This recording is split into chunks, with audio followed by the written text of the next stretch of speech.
Let's do this. The Cult of Hockey podcast by the faithful and for the faithful.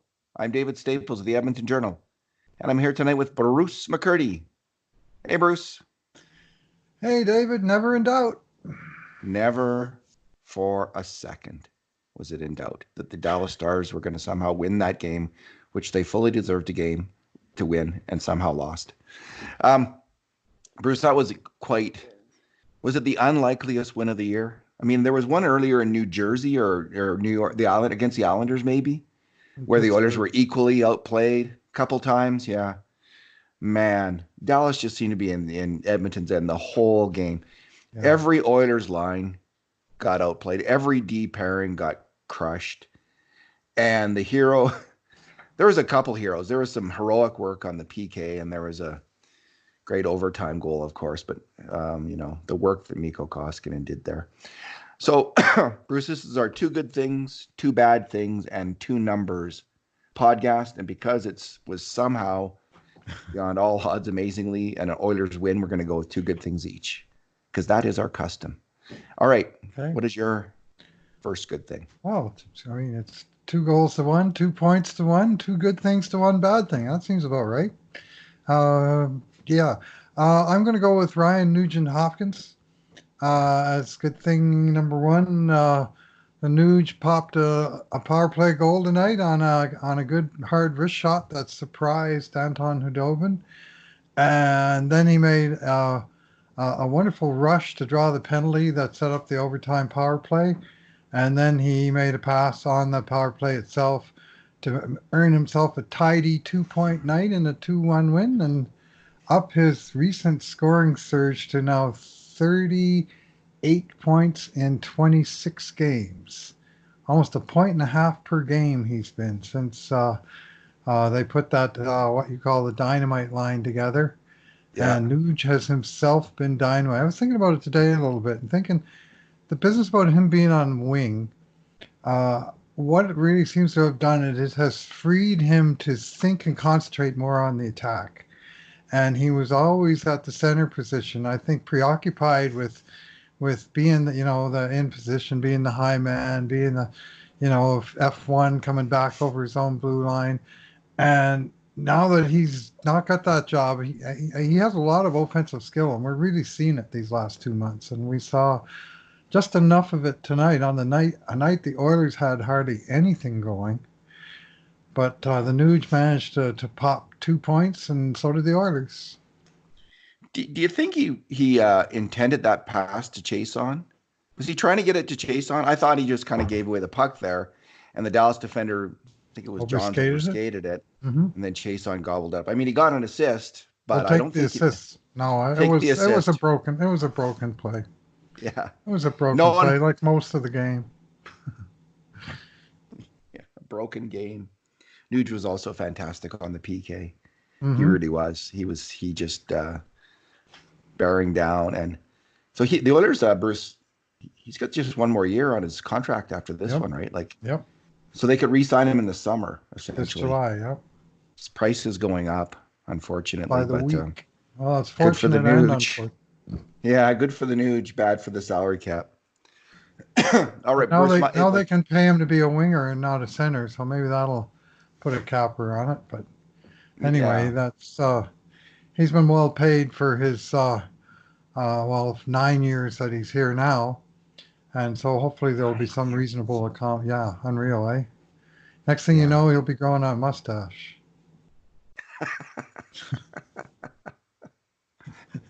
No baby Nuge jokes. All right. My good thing, of course, and I got first pick. Otherwise, you would have gone with this, I'm sure. It's Mikko Koskinen. Mm-hmm. He was as big as a damn mountain in that, Bruce. He just was fantastic all game long. He got a little help. He got a couple posts. But in regulation time, Bruce, the grade A scoring chances were 16-3 for the Dallas Stars. That's about as big as a butt kicking in terms of grade A chances as we've seen this year. Mm-hmm. The Oilers were just they were walked. They were bulldozed. Dallas just played a hell of a game. Oilers, they could never. I just kept waiting and waiting and waiting for the Oilers to get it going, and they did. There was a moment there with Cassian's big hit, and that Mm. led to a grade A chance by Chase on, and then that led to the power play, and then they scored, and it looked like the Oilers had something going there. But that was the only brief moment. Otherwise, Dallas stomped, and Mikko Koskinen put his foot down. He and by the by the third period, and I've seen this before in games with Koskinen when he's playing well because he's so big. He Mm-hmm. is so huge and fills so much of the net that I find the other team start to get spooked and they start to get too fine with their shooting and they start to miss the net. And I Mm-hmm. thought I started to see evidence of that with Dallas tonight, where they were just they were muffing their chances a little bit and missing on not doing as well as they might have because they just were Koskinen was in their heads and stopping everything. And it wasn't only the grade A shots; like he was really good on a number of kind of outside shots um, on the power on the Mm-hmm. winning on the penalty kill. I'll say. Uh, really good on everything, all aspects of the game. And Mm-hmm. Dallas isn't the kind of team um, that throws the puck at the net. They're not that. They try to make plays. Actually, Yep. they're a little bit more of a skill team, like the Oilers actually. And maybe that's the kind of team Koskinen's suited to playing against, I'm wondering. But I don't know about that. But he sure did well tonight. Well, that's twice he's gone into Dallas and walked away with first star honors and a 2-1 Oilers victory. Between the two games, he faced 78 shots and they beat him twice. And he was on fire. Remember that last game? He made that huge blocker robbery off of Corey Perry with about 20 seconds left to preserve the victory that time. And tonight it was just any number of big stops along the way. I mean, it seemed like a matter of time before the Oilers were going to start to yield, 1, 2, 3 in a row, and it was going to be Yeah. 4-1, and that was going to be that. And he just never yielded at all. And even when they got one, and they poured right back in over the blue line, I thought, oh, here we go. This third period's going to last forever. But he hung in there, and as you said, I think you're right that he psyched him out a little bit. After all, Dallas only mustered 12 shots in the third period after having 16 and 15 in the first two periods, and they were just all over the Oilers. Edmonton had so much trouble getting the puck, winning battles behind their own net, getting the puck over their own blue line, getting the puck over Dallas's blue line. Like all of the sort of conflict points, the Stars were winning the majority of the battles, and we'll talk about face-offs later, another place where they actually count the battles. But it was Mount Koskinen against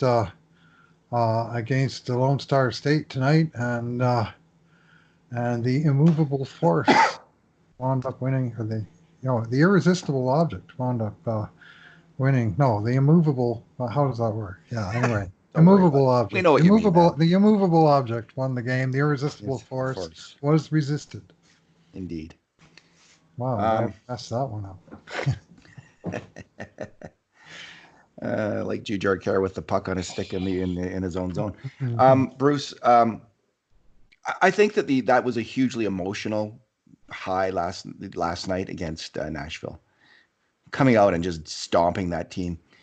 And the last time the Oilers stomped the team, I think it was Calgary. I think after another emotional high, I think they were also flat for a while after that. Yep. And so it's got to be hard.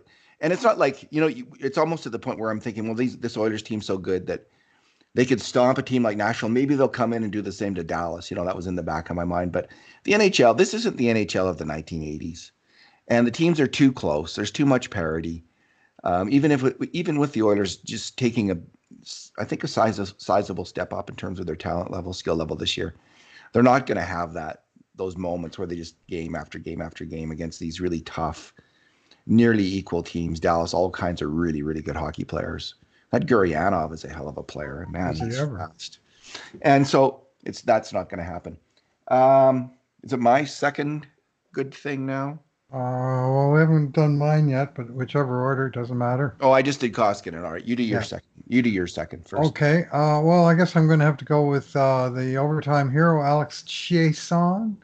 He was a guy who I thought might be coming out of the lineup today, and Coach Tippett surprised me by pulling out Gaetan Haas and moving Kara into the middle. Uh, making a line of very big, very slow men with Neil and Chason. But Chason had his moments on the power play, and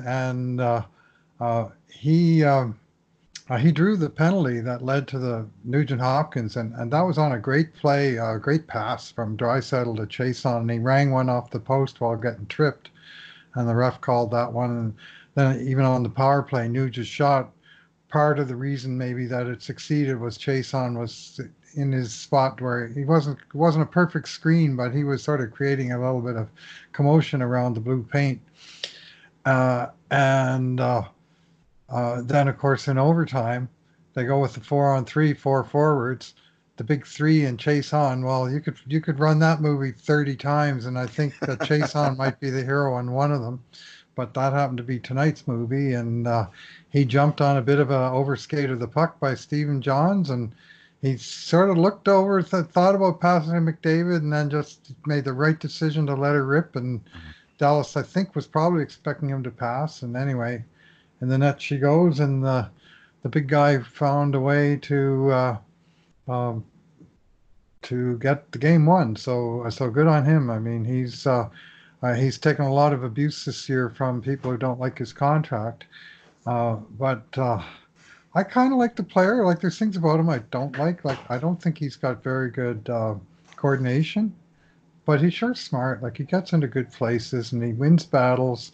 But his stick often lets him down, and his feet sometimes let him down. It's never for lack of applying himself or giving it what he's got. And he was a hero in Montreal earlier this year. Scored the game winner in that game in the Montreal Bell Center. And tonight, it was his night. So hats off If to you're him. He gets one of my good things. if you're quibbling about that contract, I Well, mean, it's not much of an overpay. I mean, I guess you could say it's double what he's worth, possibly. Like, but they didn't know when they're signing him. They don't know they're going to trade Milan Lucic for James Neal.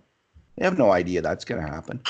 And for all they know, Chason's going to be on the power play all year, all the time. And he's done okay when he's been there. As an even strength he's player, he's mediocre to average. He's okay. But if so, serviceable. he's a serviceable. He's not as bad as Kara or Lucic was last year. He's a cut above that. He's tough. He's defensively responsible.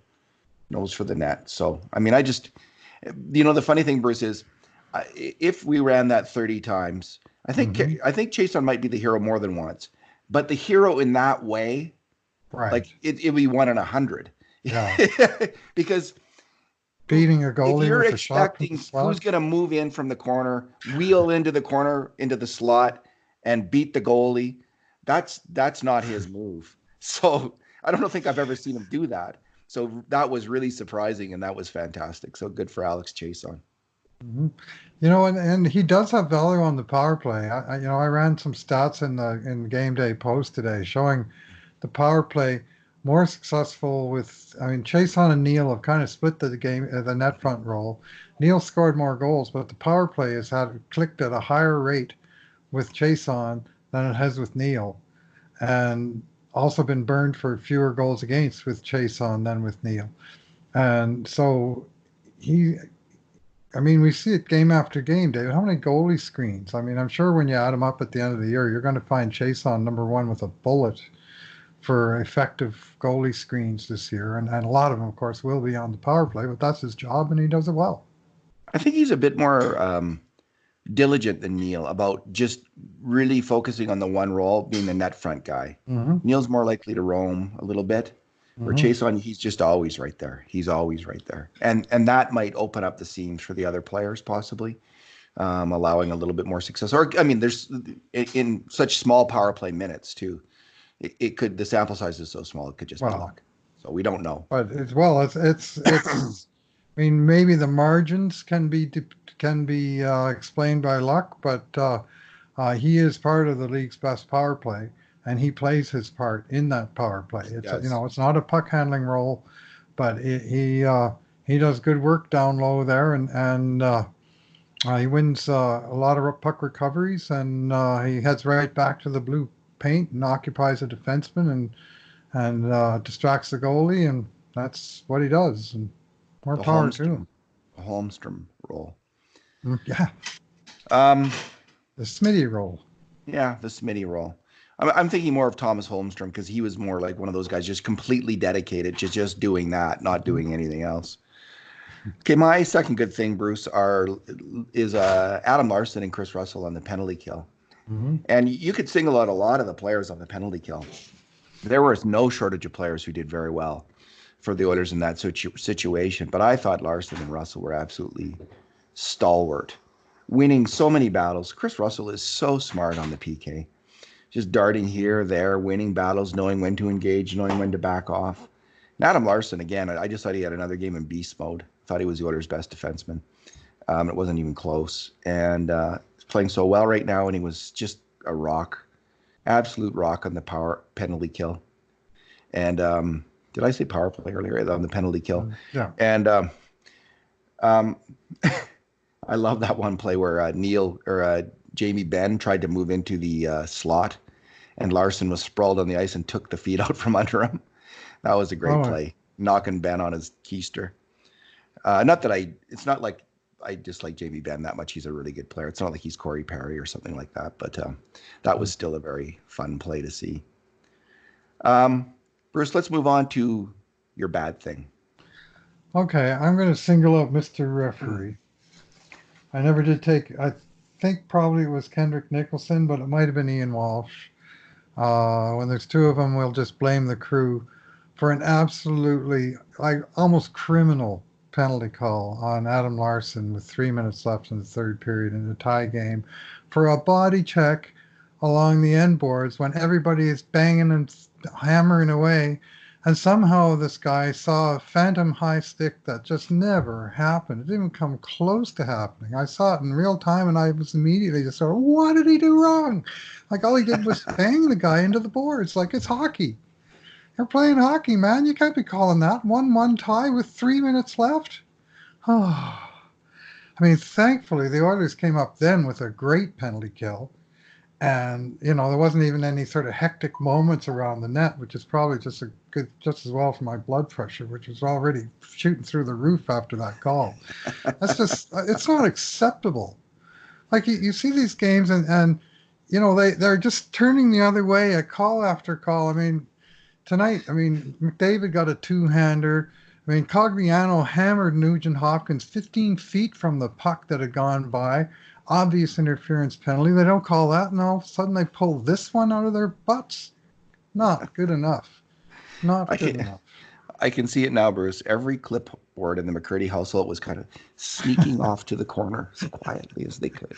I didn't have a clipboard in hand tonight, David, because it wasn't my game. But probably just as well for the clipboard family that they're all safely in their cupboard. Yeah, Paul Clipboard could have met his end tonight. Bruce, there was a certain justice in it. Tyler Ennis should have got a penalty for Oh, they missed a smashing few Ben in calls. the Yeah, face. I mean, that was a yeah, total that was a penalty. Like freaking they call that great. penalty. So the I hockey mean, guards, they give and they take, and in the end, there was the Draisaitl made a great play on that PK. Matt Benning made a great play, as I yeah, recall. Like there were some really really good. fine plays. Just like all night long, there was fantastic plays. They did score one power play goal. Dallas did, but that was a hell of a shot by Klingberg. 3 minutes left in the tie. I call back. Bruce, my bad thing is a decision that Dave Tippett made. Mm-hmm. I just don't see Jujhar Khaira at center, especially with the system that the Oilers are playing. The system where you advance the puck up the middle of the ice, where both the centers and the D-men are looking to pass the puck to someone breaking up the middle of the ice. That's asking too much of Jujhar Khaira. So he made a absolutely horrendous turnover in the first period that had everyone shaking their heads and attacking Khaira again and No doubt. blasting him. And I get it, but the coach has to put the players in positions where they can succeed. And he's sorely mistaken if he thinks Jujhar Khaira is going to succeed in this system, especially as a center, where quick decisions and deft passing of the puck in his own zone is going to happen with this player. It's asking him a lot to play even strength at wing right now with the way he's been handling the puck. I don't, they have to go with Haas in that role. They need the speed for one thing. Now I understand they need Kara on the PK. He's a big player out there, and it's a conundrum in that regard. I don't know if Haas can do it or Yamamoto could step in there or who's going to do that role. Because Jujhar Khaira has been really strong on the PK. He really has, to give him credit. But it's asking too much of him to play center in the Oilers system. So that's my bad thing.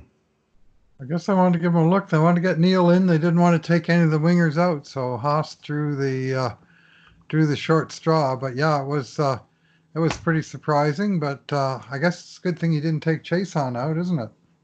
Yeah, that's who I would think I was advocate. Like, well, I was wondering. Well, I would have taken Kara out, obviously. Like, left. Yeah. Well, it's a tough decision because Chason's less needed because he doesn't kill penalties. You wonder if he could kill penalties though. Like, sometimes players are gonna have to step up. Someone was suggesting Cassian could kill penalties, and I thought, no, not that again. Bruce, what is your number? my number is going to be 0 and 15. With 0 being the number of faceoffs won by Riley Sheahan in tonight's game, and 15 being the number lost. He took 15 faceoffs and lost every single one of them. I'm not sure I've ever seen that before. 12 of the 15 were in his own zone. So, and I think he only took like 2 in the offensive zone all game. So he was starting in the defensive zone without the puck over and over again, often against the Jamie Benn line because he went 0 and 8 directly against Jamie Benn on the dot. And the weird thing is this is a part. Sometimes I just don't understand this game. The Oiler that had the best shot metrics in this game was Riley Sheahan with 7 shots for and 3 against on his shift, despite starting almost all the shifts in his own end without the puck. I mean, I'm going to have to watch the video of his shifts to figure out how in the hell that happened. But I mean, I guess all's well that ends well. But I thought the 0 for 15 was worth a mention. A lot of those faceoffs would have happened on the PK. Some of them, yeah. There was I had the exact. Where do you look up the shot metric numbers? They're in the same place as the event summary in that. There's the shot metric, natural stat trick. Sorry, natural stat trick. Yeah, okay. I was talking about face-offs, but yeah, the natural stat trick has the each game summary in the 5-on-5. I mean, it has. Was anyone? Oh, so Sheahan was plus 5-on-5. That's surprising. Yeah. Yeah, Draisaitl outshot 13-8, McDavid 10-7. Ennis 10-2, and Kara 2-4, 4 against, and then Sheahan, of all the people, wound up. And he had, 5-on-5. He was 0 and 8 in the defensive zone and 0 and 1 in the offensive zone. So I mean, he was always starting in his own end, and they never started with the puck. So it's pretty hard to reconcile how that happened, because it sure seemed like they were chasing the puck around their own zone a lot, but for whatever reason, not a lot of shots actually were generated out of all that chaos. So maybe faceoffs are utterly meaningless. And that said, 0 for 15, I just don't remember ever seeing one like that. And I look at the faceoff stats every game. They're not meaningless on special teams. They're extremely meaningful on special teams. Yeah, they're relatively he was meaningless. 0 for 4 on special teams, all in the defensive zone. They're relatively meaningless at even strength, as much as any one battle is meaningless. Like, it's just one more battle, right? It's not particularly significant. In some ways, it's a lesser battle because if you lose it, you're more equipped to recover, right? Because everyone's in position, everyone's a little bit rested. It's not like the Kara giveaway. Yeah, that Kara turnover into the slot. But he did lose the face-off on the one Dallas goal. So there's that. But Bruce, my number is number 1. The Oilers are tied for first in the Pacific Division. And after they created the dynamite line, they were in this position once before, a few games ago, before Yamamoto and Klefbom got hurt, where they were really close to, they've been in this kind of second group all year long. The second group is the group fighting for just to be in the playoffs, right? Fighting to hang in there and get a playoff spot. And once before this year, they were inching close to the first group. And it was, after that great run with Yamamoto and everyone, and then he got hurt, and Klefbom got hurt, and he got hurt, and they fell off a bit. McDavid got hurt, but they're right back there, Bruce. They're in that spot again where they're within 2 points of Dallas, and that's Dallas's third overall in the conference. They're tied with Vegas. Both teams have 80 points in 67 games. 7 points back of Colorado, who has 2 games in hand. So there's 2 teams, I guess, at the top that are. Yeah, St. Louis and Colorado. They're not going to get caught. No, I'll have to warn you. Your comment here is not going to age well with Vegas leading New Jersey 3-0 with 6 minutes left in the third period at Vegas. So that's going to put pay to that. But at least the Oilers were able to somehow keep pace with them and pull 2 points closer to the playoffs. I mean, the big number out of this game is 2 points. How did the other teams sleaze them out of the game? It doesn't matter. They got the 2 points. Sleaze them. That was heroic effort by Koskinen. That was not sleaze. It was. Minnesota beat Nashville. Oh, good. Winnipeg won. Chicago won.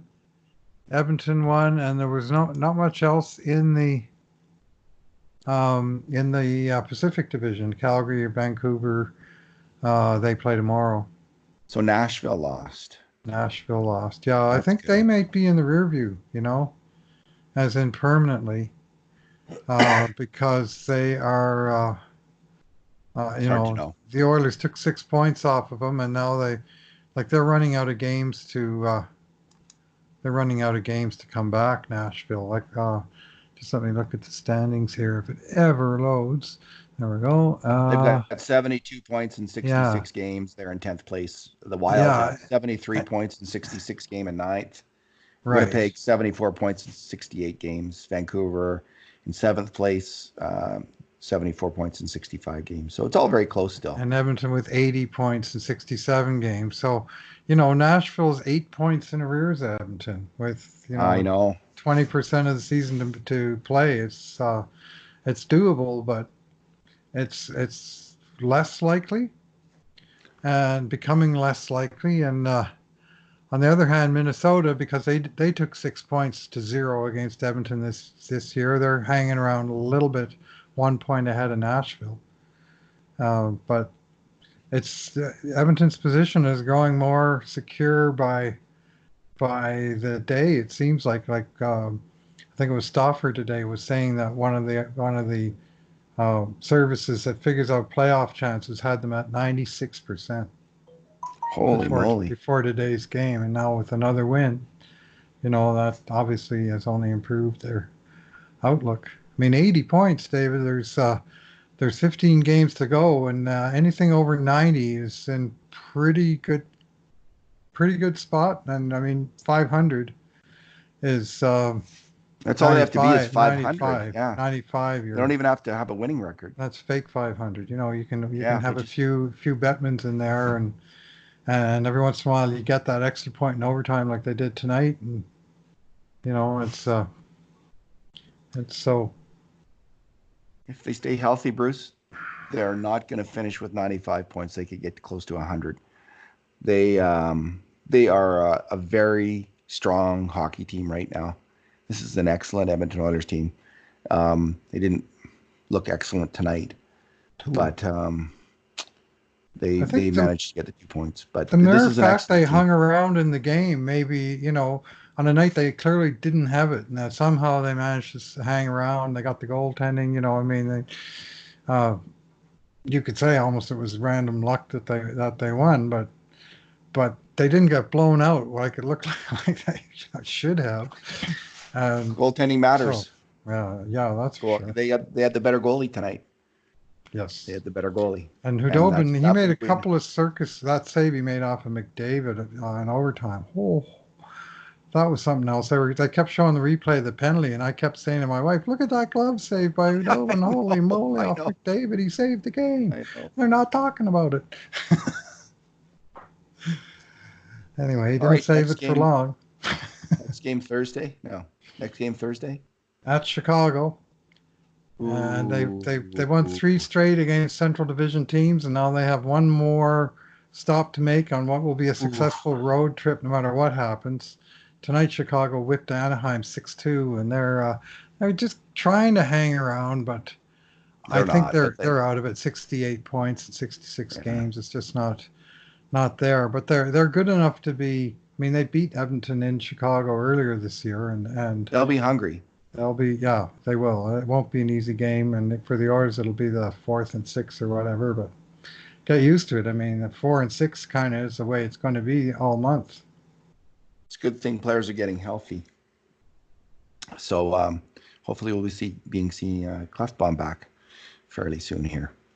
Yeah, you had Oh, Bruce, Darnell Nurse playing 30 minutes and 50 seconds tonight in the absence of Clefbaum. It's worth noting that Darnell did some mighty heavy lifting in this game. Had a tough first period, and then I thought he was fine. I didn't love his game, honestly. Bruce, I've already done the game grades. I gave him a 4. Okay. All right, let's leave it there, Bruce. 30 minutes, Thanks. and you got a 4? Whoa, He got a you're 4. tough. I You're didn't think he tough. played well. I didn't think he played well on the power play. I thought he was okay on the PK. When he and Bear were out there on the PK, that's when the other team was more dangerous. Mhm. And he had some issues at even strength. So I'm not nice sometimes. Well, I'm trying to be fair. All right. Thanks, Bruce. All right, thanks talking. for listening, everyone. And in the meantime, and in between times, this has been another edition of the Cult of Hockey podcast.